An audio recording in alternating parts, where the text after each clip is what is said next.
का शाहीन बाग 100 दिन तक एक तरह से देश के अंदर ही एक देश बन गया था। बड़ी मुश्किल से सरकार ने उस वक्त सड़कें खाली कराई थी। देश के दूसरे हिस्सों में भी लोग तख्तियां और बैनर लेकर खड़े हो गए थे। फिर यह भी हुआ कि संसद के दोनों सदनों से पास सीएए की फाइल सरकार ने कुछ समय के लिए नीचे कर दी थी, लेकिन अब वो फाइल फिर से ऊपर आ गई है। बीते दिनों बंगाल में गृह मंत्री अमित शाह ने कहा था कि सीएए को लाकर रहेंगे। अब गृह मंत्रालय के सूत्रों से खबर है कि सरकार 24 के चुनाव से पहले सीएए का नोटिफिकेशन यानी कि नियम कायदे जारी कर सकती है, और इसीलिए फिर से शोर उठा है कि आप 3 पड़ोसी देशों के 6 अल्पसंख्यकों यानी हिंदू, सिख, बौद्ध, जैन, ईसाई और पारसियों को ही नागरिकता कैसे दे सकते हैं। इसमें मुस्लिमों को शामिल क्यों नहीं कर रहे हैं, और 2014 की लकीर खींचकर क्या यहां से मुस्लिमों को बाहर करेंगे। सरकार को फिर गाजे बाजे के साथ यह बताना पड़ेगा कि यह नागरिकता देने का कानून है, नागरिकता छीनने का कानून नहीं है। सीए के सारे प्लस माइनस के साथ इसके चुनावी एंगल पर भी हम बात करेंगे और यह जानेंगे कि क्या इसे लाकर बीजेपी 24 के चुनाव में अपने 400 पार के मिशन की बाकी कसर भी पूरा करेगी। यानी थोड़ा चुनावी बूम राम मंदिर से मिलेगा तो बाकी का सीएए पूरा कर देगा। ऐसे में विपक्ष का इंडी अलायंस क्या करेगा, उसकी रणनीति क्या होगी। खासतौर पर बंगाल में ममता और बिहार में नीतीश लालू के पास सीए की क्या काट होगी, क्योंकि बीजेपी का पुराना आरोप है कि इन दोनों राज्यों में ये नेता घुसपैठियों के दम पर डेमोग्राफी बदलकर ही जीत का डंका बजाते आ रहे हैं।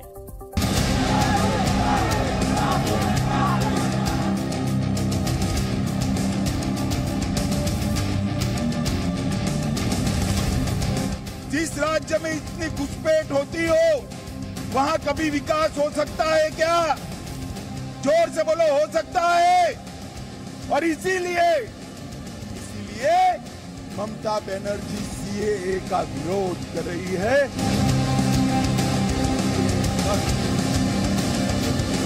CAA is anti-constitution. It is a law which has been made on the basis of religion. This will be a grave disaster.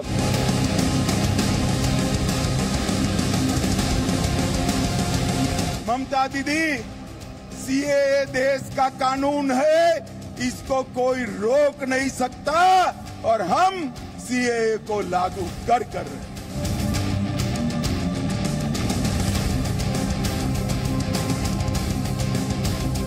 शायद इनको ये लग रहा है कि चुनाव के पहले अगर सीए के मुद्दा को नए सिरे से खड़ा किया जाए, चर्चा में लाया जाए, तो वोट में सत्तारूढ़ पार्टी लाभान्वित हो सकते हैं।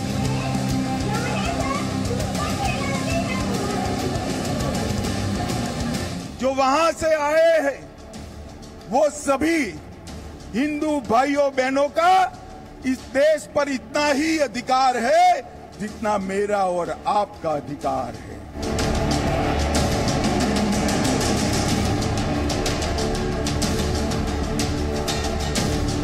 एक पंथ निरपेक्ष मुल्क में धर्म टेरिटोरियली या एक्स्ट्रा टेरिटोरियली नागरिकता का आधार कैसे बन सकता है?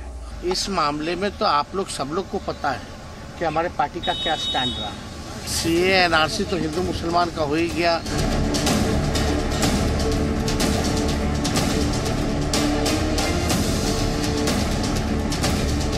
सिटीजनशिप तो ये बगैर सीएए के भी दे सकते थे, लेकिन ये खास तौर से एक समुदाय को परेशान करने के लिए इस तरीके के कानून ला रहे हैं। जो विरोध जो हो रहा था उन सबको नजरअंदाज करके ये कानून पारित कर दी।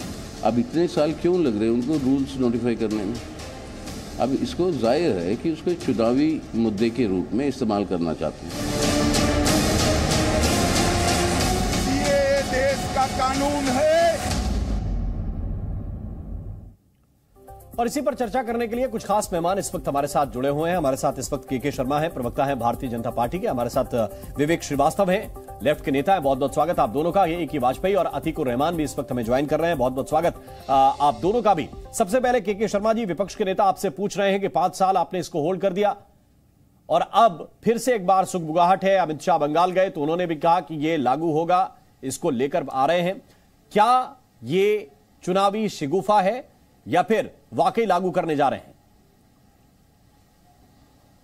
नहीं राम जी, देखिए, पहले तो मैं आपके करोड़ों दर्शकों को एक बात स्पष्ट कर दूं कि यह नागरिक संशोधन कानून 2019 जो है, ये किसी की नागरिकता को समाप्त करने का कानून नहीं है, बल्कि ये कानून नागरिकता देता है जी। तो जो ये भ्रम जो है बार बार फैलाया जाता है, ये पहले आपके दर्शकों को स्पष्ट होना चाहिए। इसमें किसी भी भारतीय का नागरिकता समाप्त होने का कोई भी बिंदु नहीं है, कोई भी ऐसा प्रावधान नहीं है, नंबर 1। नंबर 2, निश्चित तौर से जब सीएए पारित हुआ और उसके बाद एक देश में ऐसी स्थिति जो है, कुछ देश में भ्रांति फैलाने की कोशिश हुई और कुछ ऐसे तत्व जो देश के अंदर में चाहते थे कि एक तरह से भ्रांति के माध्यम से एक भगदड़ सा मचे, अराजकता सा मचे, और उसके प्रयास भी हुए उस दौर में, और इस तरह से इसको पूरी तरह से एक भ्रांति की स्थिति पैदा कर दी गई और वो परिस्थिति को देश ने देखा भी। और स्वाभाविक है उसके बाद फिर कोरोना काल आ गया और ये सारी चीजें थी, तो धीरे धीरे विषय आगे बढ़ा और फिर इसमें जब ये तमाम विषय भी उठाए गए तो लोगों को समझाने की प्रक्रिया क्या हो और इससे लोग इस कानून को अच्छे से समझें, और उसको सरकार ने भी उसकी हर प्रावधान को पुनः एक बार स्क्रूटनी किया, उसकी पूरी प्रक्रिया का निर्माण हुआ कि किस तरह से आवेदन होगा, कैसे इसमें नागरिकता मिलेगी, क्या क्या इसके बिंदु होंगे, क्या क्या सिस्टम्स होंगे, वो सारे चीजों को बनाकर उसको तैयार किया गया। कानून तो संसद से पारित है और वो लागू होना भी है। अब वो लागू होने की प्रक्रिया जो है वो आज हो, कल हो, परसों हो, और जिस भी परिस्थिति पर वो कानून पारित है और वो लागू होके रहेगा, इसमें कोई दो मत नहीं है। इससे राजनीतिक रूप से कोई जोड़ना चाहे तो जोड़े। के शर्मा कह रहे हैं इसमें राजनीति क्या है? संसद ने कानून पारित कर दिया, नियम कायदे बना देंगे और लागू आज नहीं तो कल होना ही है। जी, संसद में तो किसानों का बिल भी इन्होंने पारित किया था जी, उसके लिए भी एक आंदोलन हुआ, 700-800 किसान मरे और ये बैठे रहे और अंत में प्रधानमंत्री आए, अपोलोजाइज भी किया और बिल भी वापस हुआ। तो ऐसा नहीं होता कि संसद में अगर कोई चीज ब्रूट फोर्स में आपकी मेजॉरिटी है और आप उसको पास कर देते हैं देश की जनता के हित को नजरअंदाज करके, तो उसको हम क्वेश्चन नहीं करें। तो इसमें देश की जनता कैसे नजरअंदाज करना चाहिए? देश का वो तो कह रहे हैं कि ये देश के लोगों की नागरिकता जाने का कानून ही नहीं है, ये बाहर से जो लोग आए हैं उनको नागरिकता देने का नियम कानून है। जी देखिए ये इस देश के अंदर 1947 के बाद से ही, जैसे कि बाकी भी देश हैं, यूरोप है, अमेरिका है, कनाडा, ऑस्ट्रेलिया, सब एक के अंदर अपने इमिग्रेशन के लॉज हैं कि कोई बाहर से आता है, अप्लाई करता है नागरिकता के लिए, सिटीजनशिप के लिए, कहीं ग्रीन कार्ड है, ग्रीन कार्ड का नेशनैलिटी है, सबके कानून कायदे बने हैं। हमारे देश के भी थे, बड़ा सिंपल कानून था, आप अप्लाई करिए, हमारे यहाँ पे मिनिस्ट्री है, मंत्रालय था, ऑफिसर्स थे, वो डिसाइड करेंगे मेरिट पे कौन डिजर्व करता है, कौन डिजर्व नहीं करता है, उसके लिए कानून कायदे बने हुए थे। तो असल में सीए की आवश्यकता थी ही नहीं, केस टू केस बेसिस पे कानून के हिसाब से आप डिसाइड कर सकते थे किसको आपने देश में नागरिकता देनी है नहीं। इन्होंने जानबूझ करके पोलराइज करने के लिए, जबरदस्ती एक इशू क्रिएट करने के लिए सीएओ को लेकर के चले आए और इन्होंने बोला साहब वो माइनॉरिटीज जो विक्टिमाइज हो रही हैं हमारे पड़ोसी मुल्कों में, उनको हम रिफ्यूजी स्टेटस देंगे। बहुत अच्छी बात है, देना भी चाहिए, पूरा विश्व रिफ्यूजीज को की मदद करता है चाहे वो, लेकिन उसके अंदर से एक धर्म विशेष को बाहर रखना यह गलत है। आप एक तरफा कानून सीए का बनाइए, आप बोलिए कि साहब अगर कोई रिफ्यूजी होगा वो किसी भी धर्म या जाति का होगा, हमारे पड़ोसी देश का होगा, पीड़ित होगा, हम उसको शरण देंगे।